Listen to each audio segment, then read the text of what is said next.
अखण्डमण्डलाकारं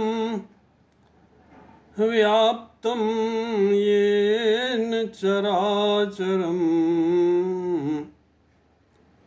तत्पदं दर्शितं येन तस्मै श्रीगुरवे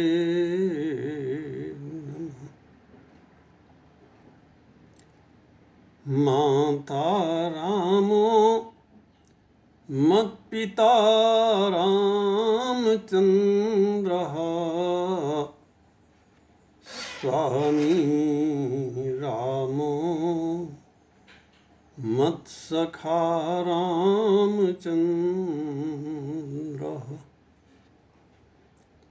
सर्वस्वं मे रामचन्द्रो दयालुः नान्यं जाने नैव जाने न जाने वसुदेवसुतं देवं कंसचाणूरमर्दनं देवकी परमानन्दं कृष्णं वन्दे जगद्गुरुं। प्रेम से बोलिए भक्तवत्सल भगवान की जय। वृंदावन बिहारी लाल की जय। समादरणीय संचालक महोदय, भागवत कथा रस रसिक रसज्ञ श्रोताओं, श्रद्धामयी देवियों,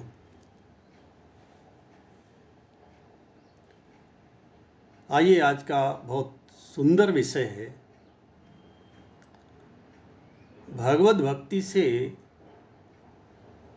कामादि का नाश।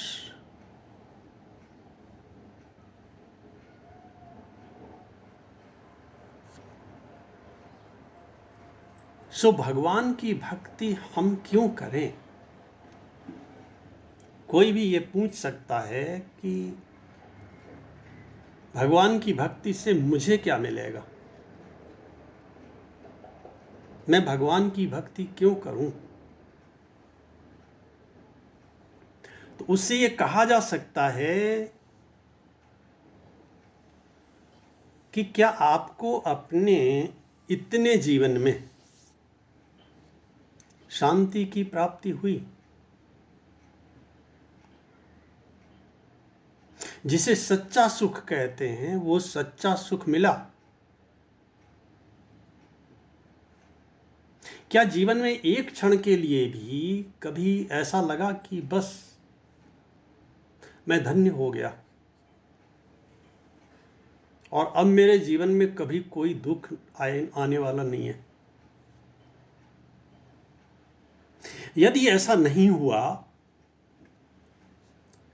तो भगवान की भक्ति की आवश्यकता है। भगवान की भक्ति का अर्थ होता है भगवान से नाता बनाना। अच्छा, कोई भी मनुष्य क्या चाहता है? संसार में भी मनुष्य यही तो चाहता है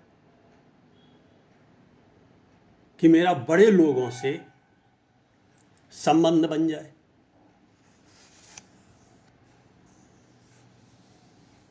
यद्यपि संसार के जो बड़े लोग हैं उनका भरोसा नहीं है, क्योंकि ये पूरा का पूरा संसार ही परिवर्तनशील है। तो अगर आज आपका संबंध बन भी जाए तो ये कितने दिन चलेगा इसकी कोई गारंटी नहीं है। और आप बड़ा खोजने चलेंगे तो भगवान से बड़ा कोई इस संसार में है नहीं। तो जब संबंध ही बनाना है तो फिर ऐसे से बनाओ जिससे हमारा जन्म जन्मांतर का नाता है। वहां जाके आप कह सकते हैं, संसार में तो आपको संबंध ढूंढने पड़ेंगे।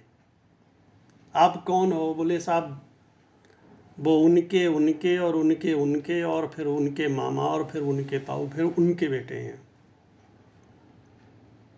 उसका भी चक्कर, दिमाग चक्कर काट जाएगा। भगवान से आप सीधे कह सकते हैं मैं आपका था, कुछ दिनों के लिए भटक गया था, अब मैं आपका हूं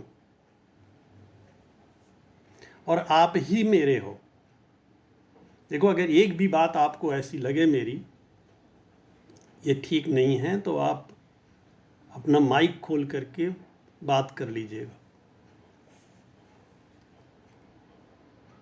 भगवान से आप ऐसा कह सकते हैं,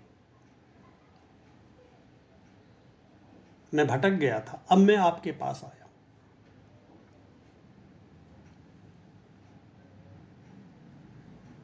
तो मेरे पास क्यों आए हो? भगवान पूछ सकते हैं, भाई मेरे पास क्यों आए हो? बोले मैंने सुना है कि आप भक्तों के पक्षपाती हैं। देखो, ये सिद्धांत की बात है और ये हम संसार में भी देखते हैं, क्योंकि जीवात्मा क्या है? जीवात्मा परमात्मा का ही अंश है। तो इसमें भी बहुत सारे गुण भगवान के ही मिलते हैं। अच्छा, दुनिया में सबके लिए तो हम न्याय की बात करते हैं, ईमानदारी की बात करते हैं, सत्य की बात करते हैं, लेकिन अगर कभी कोई गलती हमारे अपने से हो जाए जो हमारा खास है तो फिर क्या करते हैं?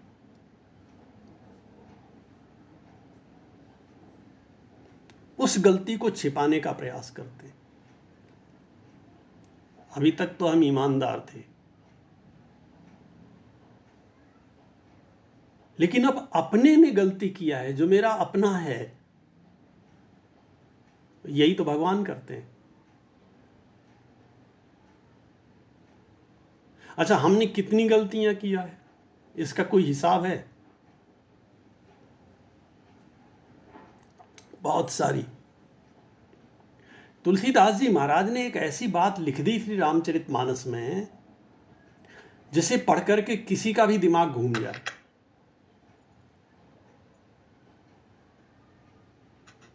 महाराज लिखते हैं कि जेहि अघ बध्यो व्याध जिमि बाली,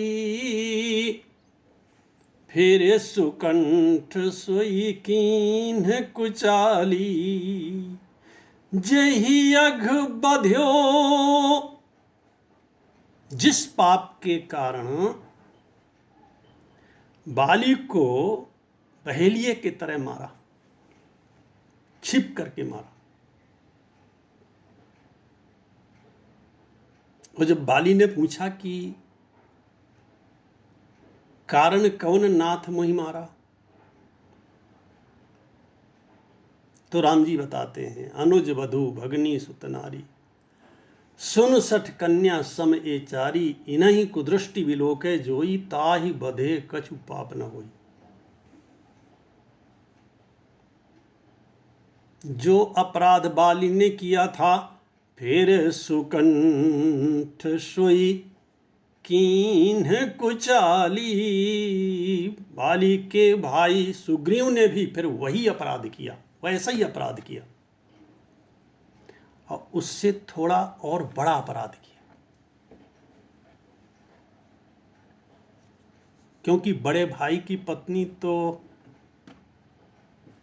मां के समान होती है।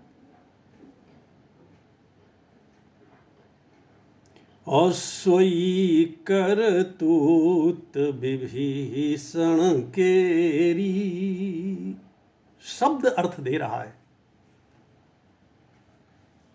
अगर कोई ज्यादा गलत काम करके आवे तो आज भी आप कहते हो इसने करतूत ही ऐसी किया है, क्या बतावें आपसे। अब इसकी करतूत है तो इसी से पूछो, इसने क्या किया है, मैं तो बता नहीं सकता। तुलसीदास जी इसी भाषा में बोलते, सोई करतूत विभीषण केरी, सपने हूँ सो न राम ही अहेरी। राम जी ने एक बार भी न कभी अकेले में पूछा और न कभी सार्वजनिक तरीके से पूछा। तो क्यों नहीं पूछा? अरे भाई, हम अंश हैं और वो अंशी है, उनमें सामर्थ्य है। किसी ने पूछा, महाराज इनसे भी तो पूछ लेते एक बार, ये क्या करके आए हैं, इन्होंने क्या किया है। अरे राम जी ने कहा, अब क्या पूछना, अब बागी का काम हमारा है, पार्टी में आ गया हमारी, हमारा बन गया, तो अब बकाया का काम हमारा है, हम ठीक कर लेंगे। अब गलती जो हो गया वो तो हो ही गया, अब ऐसी गलती नहीं होगी। इसलिए भगवान कहते हैं कि जो नर होए चराचर द्रोही, आवे सभे शरण तक मोही। कोई कितना भी बड़ा पापी क्यों ना हो, कितना भी बड़ा पापी क्यों ना हो, अगर वो भयभीत होकर के मेरी शरण में आ जाता है, मैं उसका कल्याण कर देता हूं।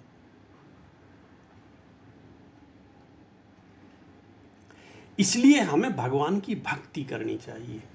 सो सबसे पहला प्रश्न उठता है कि भगवान की भक्ति क्या है,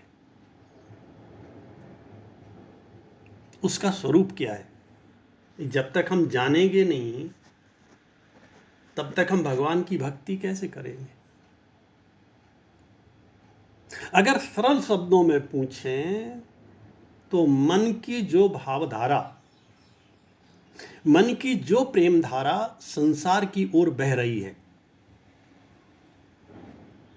उसका केवल डायरेक्शन बदल दीजिए।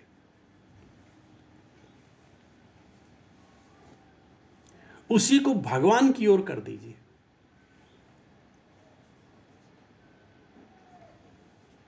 ये जो संसार के संबंधी हैं, संसार के हमारे जितने संबंधी हैं, ये सब शरीर के नाते से हैं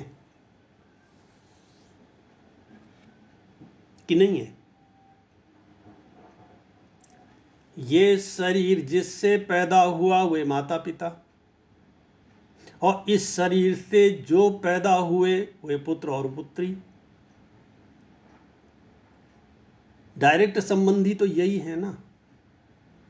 और फिर इनके नाते से, फिर माता के नाते से ममाने की ओर चले जाइए, और पिता के नाते से परिवार की ओर चले जाइए। बेटे के नाते से बेटे के ससुराल वालों की तरफ चले जाइए और बेटी के नाते से बेटी की ससुराल वालों की तरफ चले जाइए। यही तो है संसार, यही तो है संबंध, इसके अलावा कोई है। आप कहोगे मित्र हैं, हाँ, जिसे मान लिया वही है, जिसे मन ने मान लिया। तो ये सारे के सारे संबंधी, अगर आप इनसे पूछो बैठ करके और व्यवहार पक्ष में भी देखो, तो इन सारे संबंधियों को आपके तन से मतलब है और आपके धन से मतलब है।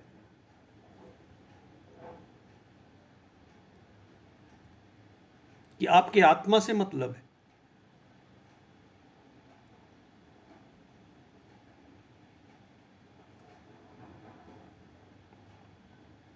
एक संत कहता है, जब लग नाता जगत से तब लग भगति न होए। जब तक संसार से नाता रहेगा। ऐसा सुनकर के कुछ लोग घबरा जाते हैं, अब महाराज बड़ी विचित्र बात है, तो पूरा का पूरा संसार छोड़ना पड़ेगा? जी हमने कहा बिल्कुल नहीं छोड़ना पड़ेगा। जैसे थे जैसे हैं संसार तो वैसे ही बना रहेगा, व्यवहार भी वैसे ही बना रहेगा। केवल मन का ट्रैक बदल देना है, केवल अभ्यास बदल देना है। इसका अभ्यास करना पड़ेगा। देखो हमने गलत अभ्यास किया हुआ है ना, बस उस अभ्यास को थोड़ा ठीक कर देना है।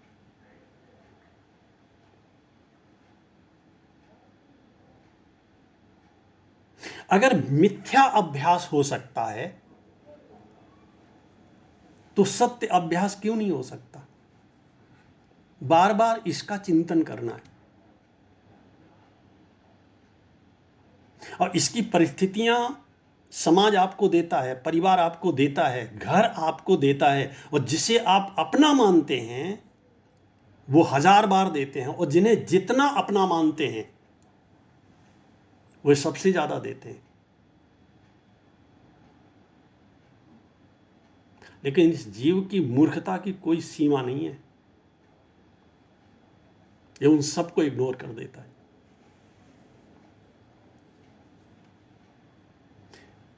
फिर भी वहीं रहने का अभ्यासी हो गया है।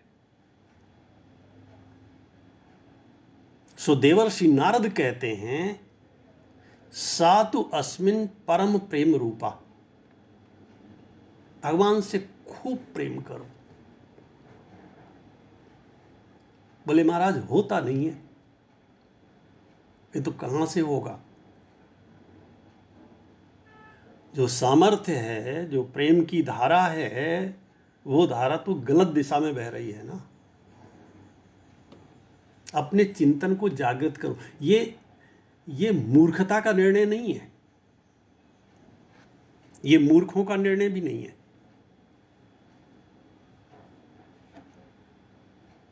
ये पूर्ण बुद्धिमत्ता का निर्णय है, ये सत्य का निर्णय है, वेदों और शास्त्रों का निचोड़ है ये।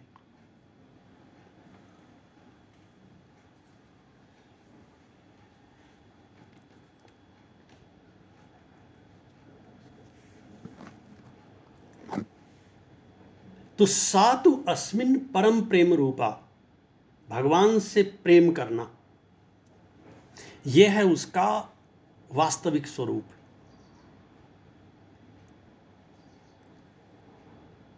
बोले महाराज और इससे फायदा क्या होगा, लाभ क्या होगा? बोले अमृत स्वरूपाचा। कितनी बढ़िया बात कही गई। उसी क्षण, जिस क्षण भगवान से नाता बन जाएगा और जैसे जैसे ये नाता पक्का होता जाएगा, वैसे वैसे आपको मृत्यु से भय नहीं लगेगा। अब क्यों भय लगेगा? अब तो भगवान मेरे हैं।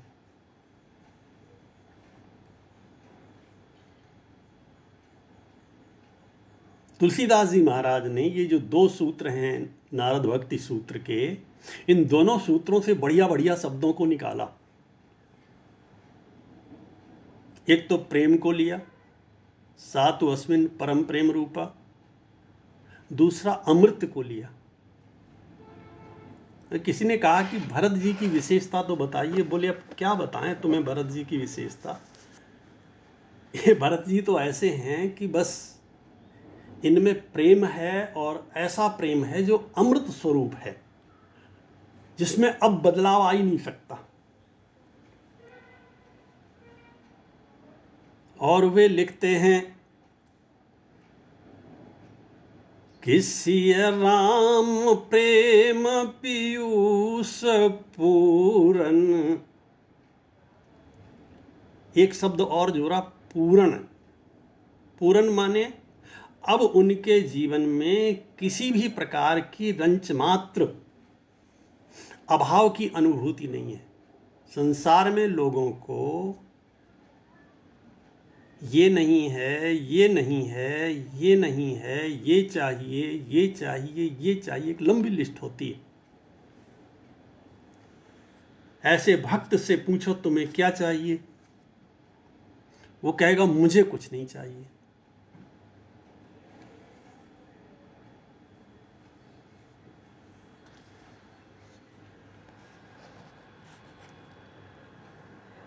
श्री प्रहलाद जी छोटे से थे, भगवान की भक्ति करते थे।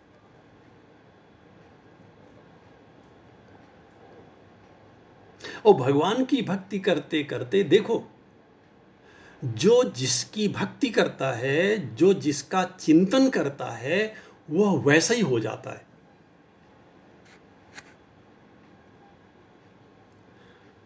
अंदर से भी वैसा ही हो जाता है और बाहर से भी वैसा ही हो जाता है।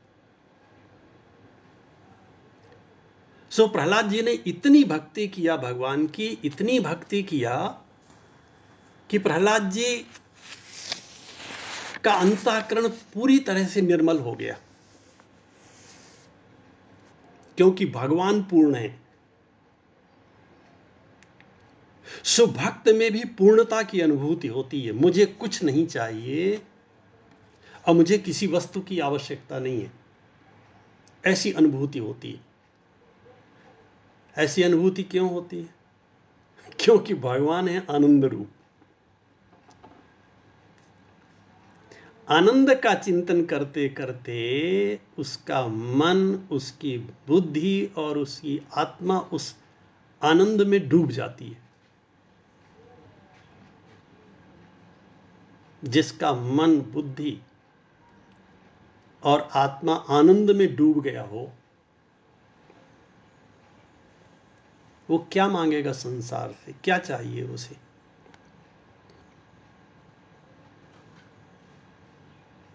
अच्छा, कोई भगवान की भक्ति करे और भगवान को चाहे, भगवान के दर्शन की उसके मन में इच्छा हो और भगवान उसके पास न आवे, ऐसा नहीं हो सकता। सो भगवान प्रकट हो गए। भगवान ने कहा प्रहलाद मांगो। पहले तो जो चाहिए था, जो करना था, वो प्रभु ने किया, हिरण्याक्ष का वध किया। और इसके बाद उन्होंने प्रहलाद से कहा, प्रहलाद अब तेरी जो इच्छा हो सो मेरे से मांग ले। प्रहलाद हंसा। उसने कहा महाराज, मैं कोई व्यापारी हूं क्या? मैंने जो आपकी भक्ति किया है, भक्ति के बदले में कुछ मांगने के लिए थोड़ी किया है। मुझे कुछ नहीं चाहिए। अब भगवान की तो आदत है, जब वो किसी के पास, अथवा ये कहिए कि प्रभु को ऐसा लग रहा है कि अगर ये कुछ मांग ले तो ये जो मेरे अंदर कृतज्ञता का भाव है, ये कुछ तो कम हो जाए। सब कुछ छोड़ करके आया, सबका विरोध लेकर के आया और केवल मेरे लिए आया। और इसने इतने कष्ट सहे। हर भक्त कष्ट सहता है। इसकी जो इच्छाएं हों मैं सब पूरी कर दूं। जब बार बार भगवान प्रहलाद से कहते हैं कि प्रहलाद कुछ तो मांगना ही पड़ेगा, तो प्रहलाद ने कहा ठीक है प्रभु, अब मांगूंगा अगर आप कहते हो। क्या चाहिए तुम्हें? बोले प्रभु अभी तक तो मैं ऐसा सोच रहा था कि मेरे मन में मांगने की कोई इच्छा नहीं है, लेकिन जब बार बार आप बोल रहे हो तो इसके माने ये है कि इच्छा तो है मेरे अंदर, उसे मैं देख नहीं पा रहा हूं, लेकिन आप देख रहे हो। तो वो जो दबी हुई इच्छा है मेरे मन के किसी कोने में, आप उस इच्छा को ही मार दो, जिससे मेरे मन में कभी किसी से कुछ भी मांगने की इच्छा ना हो।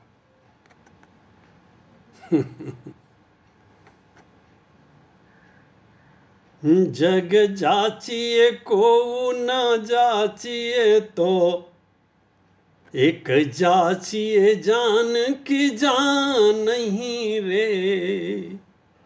तुलसीदास जी महाराज कहते हैं संसार में कभी भी किसी से कुछ भी नहीं मांगना चाहिए। लगता है किसी ने कहा बाबा से कि बाबा बिना मांगे तो काम नहीं चलता है, तो बोले अगर मांगना ही हो तो फिर अपने भगवान से मांगना चाहिए।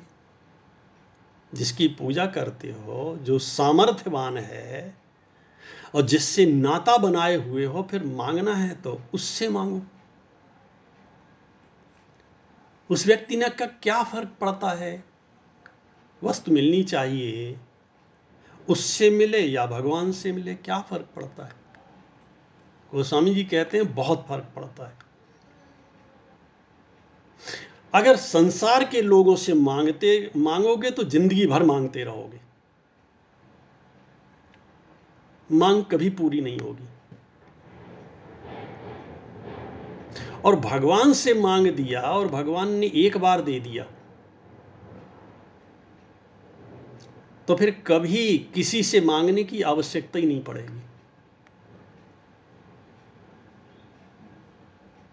इसलिए वो कहते हैं कि जग जाचिए को न जाचिए तो एक जाचिए जान की जान नहीं रे।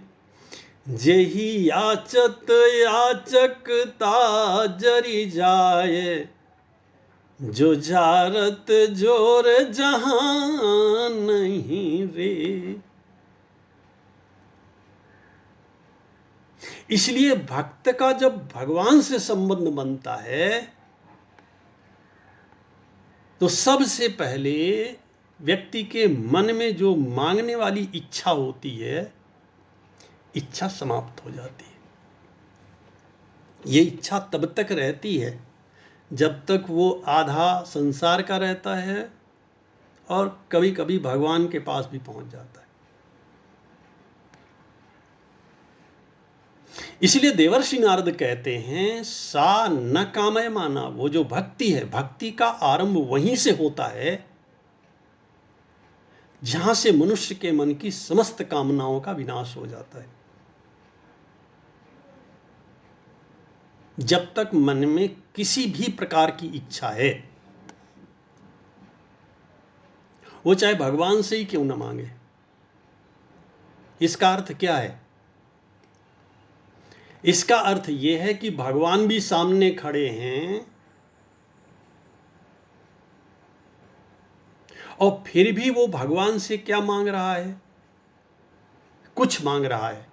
तो वो जिस वस्तु को मांग रहा है वह वस्तु अधिक महत्वपूर्ण है, तभी तो उसे मांग रहा है। देवर्षि नारद ने भगवान से कहा कि जेहि विधि होय नाथ हित मोरा करहु सुबेग दास में तोरा। नारद जी ने कहा प्रभु जिस प्रकार से मेरा हित हो आप वही करना। भगवान 4 कदम और आगे बढ़ गए, बोले देवर्षि तुम केवल हित की बात करते हो, जय विधि हो यही परम हित। तुम हित मांगते हो, जिस प्रकार से तुम्हारा परम हित होगा मैं वही करूंगा। जही विधि हो यही परम हित, नारद सुनहु तुम्हार। सोई हम करब नयान, कछु बचन नम्रसा हमार। नारद जी ने कहा महाराज ये भी तो सुन लो, मेरा हित किसमें है।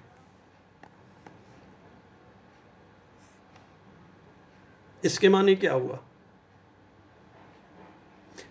इसके माने ये हुआ कि भक्त ये तो मानता है कि भगवान सामर्थ्यवान हैं, भगवान दे सकते हैं, देने की तो उनमें सामर्थ्य है, लेकिन उनमें यह सोचने की सामर्थ्य नहीं है कि मेरा हित किसमें होगा। ये मैं बताऊंगा। यह सर्वज्ञ सर्वविद, भगवान सर्व सामर्थ्यवान भी हैं, सर्वज्ञ भी हैं, वे सब कुछ जानते हैं। उतना बुद्धिमान कोई नहीं है इस संसार में।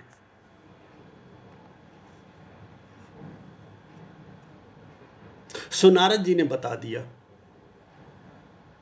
हमारी और आपकी स्थिति बिल्कुल ऐसी ही है। अगर हम भगवान के पास जा करके और भगवान से कुछ मांगते हैं तो इसके माने ये है कि हम ये तो मानते हैं कि भगवान दे सकते हैं, भगवान में सामर्थ्य है, लेकिन हम ये नहीं मानते कि भगवान हमसे ज़्यादा अच्छा कर सकते हैं। मेरे जीवन में कुछ घटनाएं ऐसी घटी जिन्हें देख करके मुझे ऐसा लगता है, कई बार ऐसा अनुभव होता है कि अगर कोई मुझसे कहता तुम बताओ तुम्हें क्या चाहिए, और मैं खूब सोचता, महीनों सोचता, तो भी नहीं सोच पाता,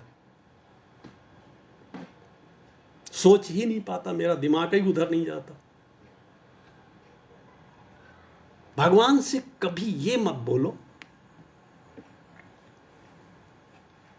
मेरे को कुछ चाहिए। अच्छा, उन्हें पता नहीं है क्या?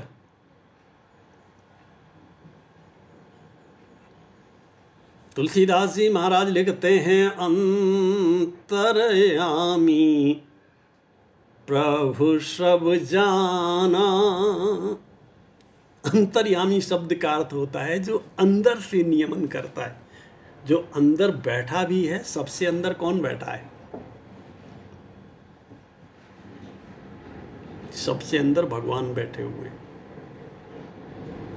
जहां से इच्छा का प्रादुर्भाव होता है, जहां से इच्छा जन्म लेती है, उससे भी भीतर भगवान बैठे हुए हैं।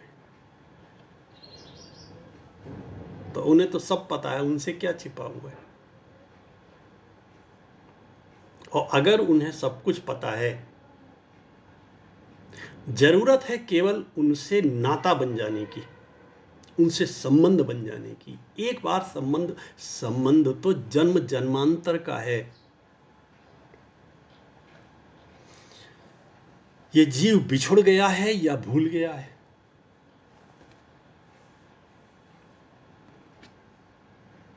किसी ने देवर्षि नारद से पूछा, महाराज अगर भक्ति हो ही जाए तो हमें और क्या फायदा होगा? बोले जो फायदा, जो लाभ योगी को हजारों हजार वर्ष तक योग साधना के बाद मिलता है, जो लाभ ज्ञानी को ज्ञान की पराकाष्ठा होने पर और उसकी बुद्धि में रितम भरा प्रज्ञा का उदय होने के बाद मिलता है, और जो लाभ निष्काम कर्म योगी को कर्म योग की चरम सिद्धि के बाद मिलता है, वो लाभ भक्त को आरंभ से ही मिलने लगता है।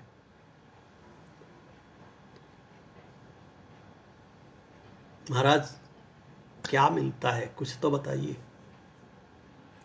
देवर्षि नारद कहते हैं यल लब्ध्वा पुमान सिद्धो भवति। भक्ति सिद्ध हो जाए, भक्ति सिद्ध हो जाए माने भगवान से नाता सिद्ध हो जाए, बन जाए नहीं, वो तो बना बनाया है। सिद्ध हो जाए, हमारा मन भगवान को छोड़ करके और कहीं न जाए। जाऊं कहां तज चरण तुम्हारे, काको नाम पतित पावन। अनेक उदाहरण देते हैं तुलसीदास जी महाराज।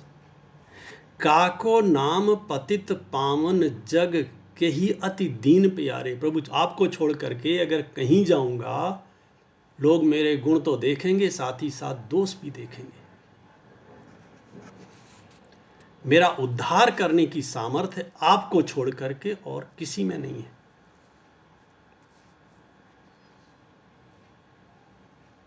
और भगवान श्री कृष्ण गीता में ये प्रतिज्ञा कर चुके हैं। उन्होंने अर्जुन से कहा, अर्जुन ये तो सर्वाणि कर्माणि मयि सन्न्यस्य मत्पराः, जिसने अपने समस्त कर्मों को मुझसे जोड़ दिया है और जो मेरे परायण हो गया है, माने जो अब एक क्षण के लिए भी मुझे कभी भूलता नहीं है। क्योंकि हर कर्म केवल मेरे लिए करता है। मेरे प्रभु ने इस संसार को बनाया, इस संसार को मैं और सुंदर बनाने का प्रयास करूंगा तो मुझे पुरस्कार मिलेगा। मेरे पास ज़्यादा सामर्थ्य तो नहीं है, लेकिन जितनी सामर्थ्य है मैं अपनी उतनी सामर्थ्य से अच्छा करने का प्रयास करूंगा। किसके लिए? भगवान के लिए। और भगवान माने हर चेतन प्राणी में, मनुष्य में ही नहीं, हर चेतन प्राणी के अंदर जो बैठा हुआ परमात्मा है, उसके लिए, उसके कल्याण के लिए, उसकी सेवा के लिए। ये तो सर्वाणि कर्माणि मयि सन्न्यस्य मत्पराः अनन्य नैव योगेन, अनन्य भाव से माम ध्यायन्त उपासते, जो केवल मेरा ध्यान करते हैं और मेरी उपासना करते हैं।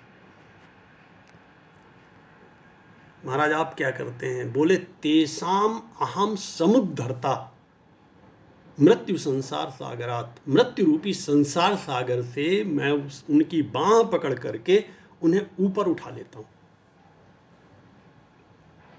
भवामी न चिरात पार्थ, अर्जुन फिर मैं विलंब नहीं करता। और कारण बताया, क्योंकि मैया वेशित चेतसाम, क्योंकि अब उन्होंने अपना मन, अपनी बुद्धि और अपना समस्त भाव मेरे से जोड़ दिया है।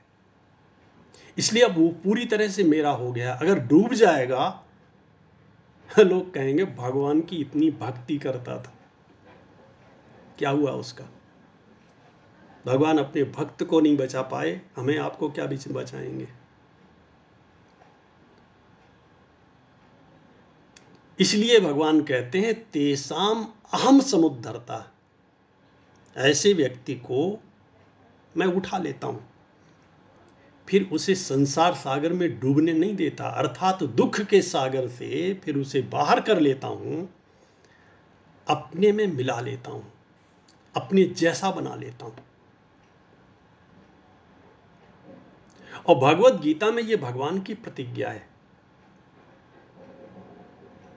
तो अगर भगवान ने ऐसा नहीं किया तो हम कह सकते हैं कि फिर आपने इतनी बड़ी प्रतिज्ञा क्यों किया था? इसलिए भगवान की भक्ति करनी चाहिए।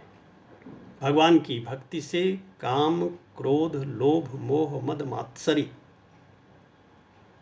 सबका एक साथ समूल विनाश हो जाएगा, क्योंकि भगवान में ये कोई नहीं है। सो ऐसे भक्त में भी इनमें से कोई नहीं होता।